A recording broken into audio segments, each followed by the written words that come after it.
Well, hello and welcome for those of you who are joining us. And it's not a great start to your Sunday because some tragic news coming in from Australia.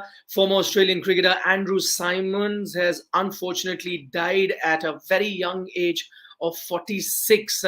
Now, in news reports that are just coming in and the information that is just coming in from Australia, that he's died of a car accident about 50 kilometers on the outskirts of Townsville. That is the town that he had settled in.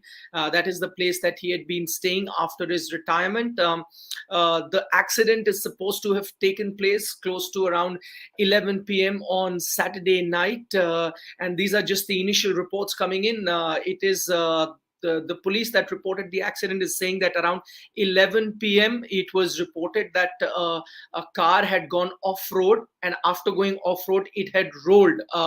Other reports also suggest that the driver of the car, there was only a single passenger at the time in the car, and the driver of the car at the time, because they couldn't establish who he was found outside the car. So maybe he had come out because of the car rolling, or had tried to eject himself from the moving vehicle.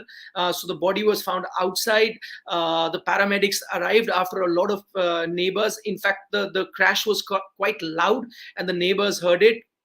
And so the neighbors called up the paramedics. The paramedics attended to the driver of the car, and it was later established that he was in fact former Australian cricketer Andrew Symonds.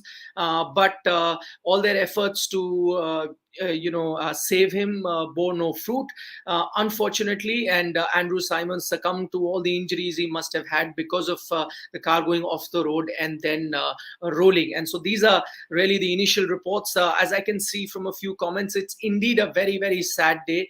It's been a sad year, if you see, for the world of cricket, especially Australian cricket.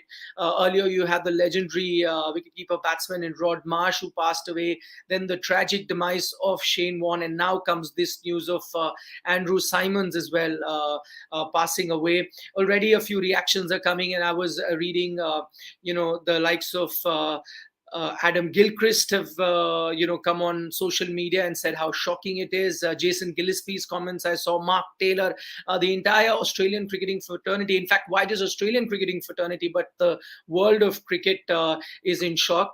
Andrew Symonds, one of the most talented cricketers to have come out of Australia. If you look back at his career, I was just going through one of the all-time best Australian ODI 11 that was made by ESPN Cricinfo, and Andrew Symonds found his name there. Someone like even Matthew Hayden failed to make it to that all-time list compiled by ESPN Cricinfo. But Andrew Symonds made it, and that's the kind of impact he had. Many thought that the kind of talent that he had, he should have gone on to play much longer for Australia, but he had a few run-ins with the administration.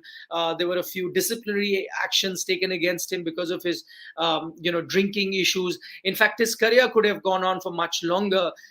Remember, he started in 1998, but really couldn't get his career going, and was in and out of the Australian team, didn't have a major impact. I remember that one impactful inning that completely changed his career happened in 2003 at the World Cup, the opening match that Australia played against Pakistan, and I think he got 148 or thereabouts. And even that game, he was a last-minute entry into the Australian team, and even that particular game he played because a few other very established players were injured. So Andrew Symonds got a chance to play that game in the 2003 World Cup versus Pakistan, and then gets smashing century there, and from there on became a regular with the Australian team and played many impactful innings. His Ashes knock, people remember, that was outstanding. And that was, I think, his test career is the one that maybe he would regret that he could have done far more in his test career. But on that front as well, I think he played 26 test matches between 2004 to 2008 and got about 1,462 runs at an average of 41 with 2 centuries. He had 24 wickets, test wickets, at an average of 37. If you remember, he used to bowl those lively medium pacers or sometimes off spin too. As I said, he excelled in white ball cricket, and that was his forte. 198 one-day international he played for Australia from that period of 1998 till he was dropped in 2009, and I'll get to that story as well. But became quite a regular from the 2003 World Cup. And after that knock against Pakistan, as I said, he was one of the match winners of the Australian team. Two World Cups he won with the Australian team, 2003 and then 2007 as well. That took place in the Caribbean. T20 cricket, played about 14 times for Australia. After he was left out of the Australian team, he had a few run-ins because, as I mentioned, because of his drinking problem with authorities. The first one of that was in 2005. This is before the game versus Bangladesh. If you remember that famous game, it was played in Cardiff, if I'm not mistaken, and Bangladesh stunned Australia in that ODI game. Mohammad Ashraful, again, if my memory serves me right, played an outstanding knock, and they were the likes of Glenn McGrath in the Australian team. On the morning of that game, he had actually come in a drunken state, and then there was action taken against him. That was one occasion. The other run-in, and that was the towards the end of his career, was in 2009 at the T20 World Cup that took place in England, and I was there covering that World Cup, and we get this message that there is going to be an urgent press conference by the Australian captain.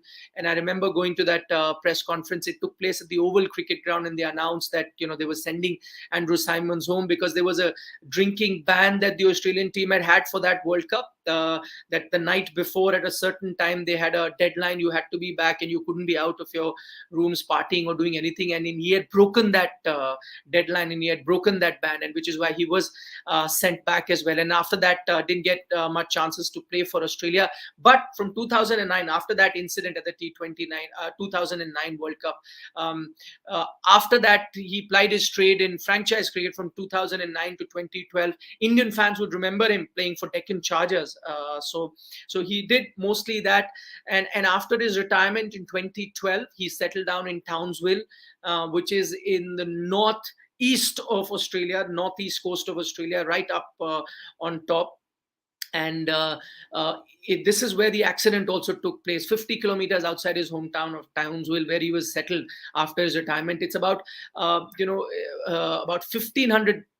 The biggest city that is close to Townsville is Brisbane, and that is also about 1,500 kilometers away by road. Of course, there are other towns, but then this is where he was staying, and that's where the accident took place, about 50 kilometers, as I mentioned, outside his hometown at about 11 p.m. on Saturday night. It's only later that they confirmed that the driver of the car that met with an accident, where the car actually rolled off the road, was Andrew Symonds. So a tragic day for cricket. Again, an outstanding cricketer, gone too soon. As I mentioned, it's been a tragic year as such for Australian cricket. But Indian fans would also remember that infamous 2008 Sydney Test match, which also was would be remembered for two reasons. One, of course, the Monkey Gate issue. If you remember, Andrew Symonds had also earlier alleged that he had faced racial taunts from Indian fans. And he felt that Cricket Australia didn't do much. And then the Monkey Gate episode happened, where the Indian Cricket Board almost threatened that they'll come back from the tour if action was taken against Harbhajan Singh for allegedly passing racial remarks towards Andrew Symonds. And Andrew Symonds felt at the time that Cricket Australia didn't really back him, and that's when their relationship really soured from there on, and he had a lot of run-ins with the administration. And as I mentioned, from that time moving forward to 2009, because of those drinking issues, where he broke the ban at the 2009 T20 World Cup, was dropped from the Australian team, and from there on didn't really play any international cricket. So his international cricket also ended early with the kind of talent that he had. But as I mentioned, sad and tragic day. I thought it's best to share this news with all our subscribers. Those are all the details that I have, all the details about the accident, the death, I've given right at the start of the video. So if you're joining me just now. Go and check that out. And just taking a few comments, as Sarat Chandra is saying, one of the most destructive batsmen ever, of course, could just completely change the game single-handedly, most oftentimes with the bat, but a few times with the ball as well. Vikas Mishra, thank you so much also for appreciating all the work that we're doing on Sports Today. Don't forget to subscribe to Sports Today for more such content. That's all that I have for you at the moment. We'll, of course, keep updating you and do some more videos around Andrew Symonds as the day progresses. Thanks so much for joining me.